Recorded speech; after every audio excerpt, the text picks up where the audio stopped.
If you don't realize the stakes that we are fighting for right now, then it's probably too late for you.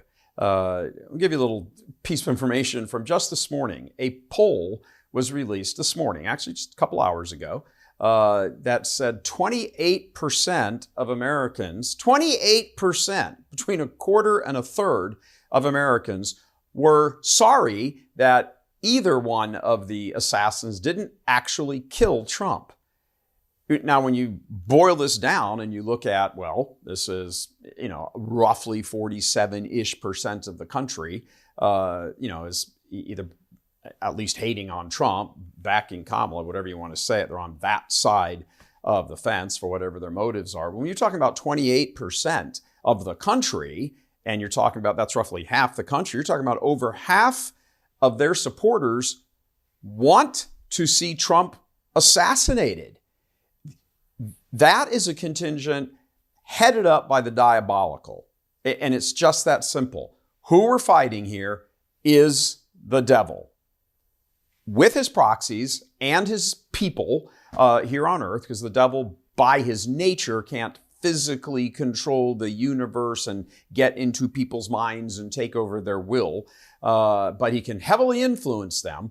And what else? How else would you explain what's going on with a million children being killed by abortion, every year? And then all of the rest of it, the sex trafficking and all the stuff that's coming about, for example, about P. Diddy, all of it is an empire of evil. And that's why they are fighting back so desperately. That's why over half of them would be happy, and that's the ones who admitted it, happy to see Trump assassinated. Why? Is it because Trump's a paragon of virtue? No. It's because he represents something other than their worldview. Is it a perfect worldview? Absolutely not. If you're a Catholic or a patriotic Christian who looks over on the Trump side, there's a lot of work that needs to be done over there. Please God, we get the opportunity to do it after the election. If we don't, well, then it's essentially lights out. Done. Drop the curtain.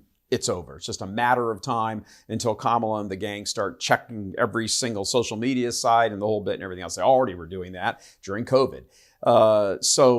What are we fighting for here? We're fighting for a chance, a last gasp to come back and say, we need to reestablish solid natural law virtues, natural law, and express those through goodwill and the natural virtues that built Western civilization as enunciated by the Catholic Church.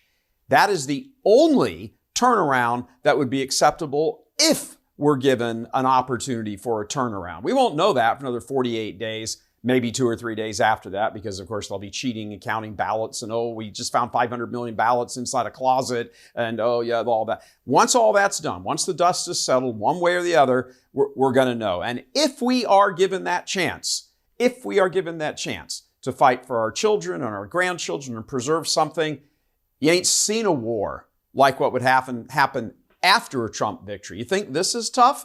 You think you have sleepless nights now? Just wait. It is a call to arms. We're calling on heaven to intercede, not for a Trump win, but for what a Trump win would give us the opportunity for. That's what we're fighting for. That's all I got for you today. God love you. I'm Gary Michael Boris.